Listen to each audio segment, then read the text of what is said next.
నమస్తే.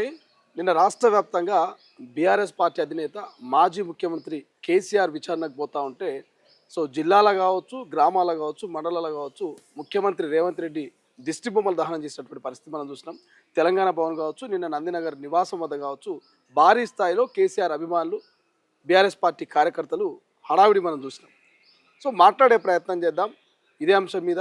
కేసీఆర్ తెలంగాణ జాతిపిత అని ఒకరు, కేసీఆర్ను టచ్ చేస్తే రాష్ట్రం అగ్నిగుండం అవుతుందని మరొకరు, కేసీఆర్కు నోటీసులు ఇస్తే తెలంగాణ ప్రజలకు ఇచ్చినట్టు మరొకరు, ఇట్లా భిన్న అభిప్రాయాలు వినిపిస్తూ ఉన్నాయి ప్రతిపక్ష బీఆర్ఎస్ పార్టీ నుంచి. ఇదే అంశం మీద మాట్లాడదాం. కేసీఆర్కు అత్యంత సన్నిహితుడు, తెలంగాణ ఉద్యమంలో కేసీఆర్తో కలిసి పనిచేసిన వ్యక్తి, పొలిటికల్ అనలిస్టు రాజా యాదవ్ గారు ప్రస్తుతం మనతో పాటు. సార్ నమస్తే. నమస్తే. ఎట్లా చూస్తారు? నిన్న కేసీఆర్ గారు విచారణ చూస్తే రాష్ట్రం అంతా కూడా అగ్నిగుండం అవుతుందని గతంలో చెప్పారు. బట్ నిన్న ఎక్కడికక్కడ దిష్టి బొమ్మల దగ్గర నందినగర్ దగ్గర భారీ స్థాయిలో అభిమానులు, కార్యకర్తలు హడావిడి, అంతా విచారణ అయిపోయినాక 5 గంటల తర్వాత కేసీఆర్ పిడికిలు ఎత్తి చూపుడు. ఇదంతా చూస్తుంటే ఏమనిపిస్తుంది? ఇప్పుడు ఈ ముఖ్యమంత్రిని అరెస్ట్ చేసిరు కదా ఇదివరకు, ఇప్పుడున్న ముఖ్యమంత్రిని కూడా ఓటుకు నోటు కేసుల అరెస్ట్ చేసింది కదా. అవును. మరి అప్పుడేం లేదా? అప్పుడు పిడికిడు బిగించుడు, అగ్నిగుండం ఎందుకైతుంది? అరే, భారత రాష్ట్రపతి వెంకట్రామన్న విచారించింది సుప్రీంకోర్టు. సుప్రీంకోర్టు జడ్జిను ఎవరు నియమిస్తారు? రాష్ట్రపతి నియమిస్తాడు. రాష్ట్రపతి సుప్రీంకోర్టు జడ్జిని ఇంట్లోకి పిలిపించుకోవచ్చు. ఆయన ఇంటికి పిలిపించుకునే అధికారం వాళ్ళకు ఉన్నది. ఆ వెసులుబాటు ఉన్నా కూడా వెంకట్రామనే స్వయంగా కోర్టు పోయింది. కోర్టు పోయి మీకేమైనా ఇబ్బంది అవుతుందా అని అడిగిండు ఆయన. ఓకే, నేను మాట్లాడుట్లా మీకేమైనా ఇబ్బంది అవుతుందా అంటే జడ్జి ఉండి మీరు డిక్టేషన్ చేసినట్టుగా మీరు రాసుకుంటూ కొద్దిగా ఇబ్బంది అవుతుంది, అందుకని మీరు స్లోగా చెప్పండి అని అన్నాడు సుప్రీంకోర్టు జడ్జి. ఓకే, అంతకంటే గొప్పోడు కాదు, అంతకంటే కేసీఆర్ గొప్పోడు కాదు. గొప్పోడు కాదంటారు. ఆయన ఏమో తెలంగాణ రాష్ట్ర జాతిపిత అని బీఆర్ఎస్ నాయకులు అభిమానులు చెప్తారు. ఎట్లా జాతిపిత? ప్రకటిత గాంధీ ప్రకటిత జాతిపిత. ఎందుకు ఆయన జాతిపిత? ఏమక్కారా? ఆనాడు ఈయన ఉన్నాడు ఆ పార్లమెంట్లో, మేము ఇద్దరం ఒక కాడనే ఉన్నాం, ఒకటే రూములు ఉన్నాం. ఎప్పుడు ఉద్యమం టైంలో తెలంగాణ బిల్లు పాస్ అయ్యేటప్పుడు సుష్మా స్వరాజ్ గద్దించి నేను శిరోముండనం చేసుకుంటా,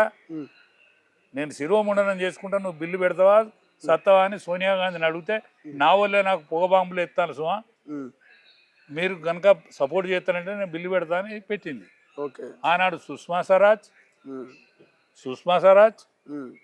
సోనియా గాంధీ, మీరా కుమారి, 3 అమ్మలు కలిస్తే ముందుగా తెలంగాణ వచ్చింది.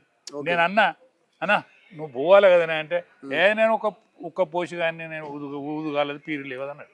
పార్లమెంట్ పోక ఊదు కాలేదు పీరు లేవదన్నాడు.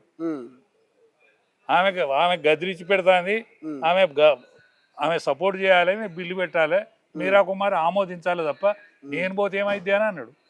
మరి గసుంటాయనే జాతిపీత ఎట్లా అవుతాడు?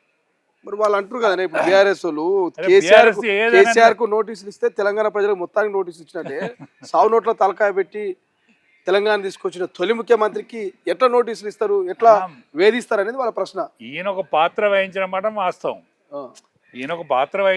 వాస్తవం, ఉద్యమానికి ముందుండి నడిపిన మాట వాస్తవం. ఈ వాస్తవం ఒప్పుకోకపోతే కరెక్ట్ కాదు. కానీ ఈయనే మొత్తం చేయలే. 1200 మంది బలిదానాలు. ఈయన పాలుడు తెచ్చిండా? ఈయన ఇంట్లోడు తెచ్చిండా? ఎవడన్నా ఒక్కడు? శ్రీకాంతచారి తొలి అమరుడు. శ్రీకాంతచారి తల్లిని ఏం చేసినావు నువ్వు? ఎవరిని ఏం కానివ్వు. ఎంతమంది చచ్చిపోలే? కిష్టే గన్ను పెట్టుకొని చచ్చిపోయా. ఎంతమంది చస్తే? జెండా ఎత్తినోడేవాడు, డోలు కొట్టినోడేవాడు, బస్సు మీద ఎక్కినోడేవాడు, బస్సులు బంద్ చేసిన వాళ్ళు ఎవరు? మీరు ఉంటిరా? ఇక్కడ సాగరహారం చేస్తే ఒక హరీష్ పోయి తరలిచ్చిండు తప్ప, నేను అన్న పోదాం పావే అంటే, నల్లికుట్టోడు చేస్తాడు, ఎవరు చేస్తే వాడిని పోతాం మనం? కోదండరాం నల్లికుట్టోడు, ఎవరు చేస్తే వాడిని పోతాం అన్నావు. దాని ప్రత్యక్ష సాక్ష్యం ఎవరో కాదు. నువ్వు ఎట్లా ఇవాళ హీరో అవుతావు? కోదండరాం లాంటి వాళ్ళని కూడా అప్పుడే విమర్శించాడు కేసీఆర్. అరే కోదండరామ ఎంబడి పడ్డాడు అంటే ఉమ్, ఉమ్, ఉమ్, ఇక కోదండరామ ఎంబడి పడి ఎమ్మెల్సీ కాకుండా చేసే ఉమ్. అసలైన తొలి వెలుగు. ఫాలో వాట్సాప్ @తొలి వెలుగు official.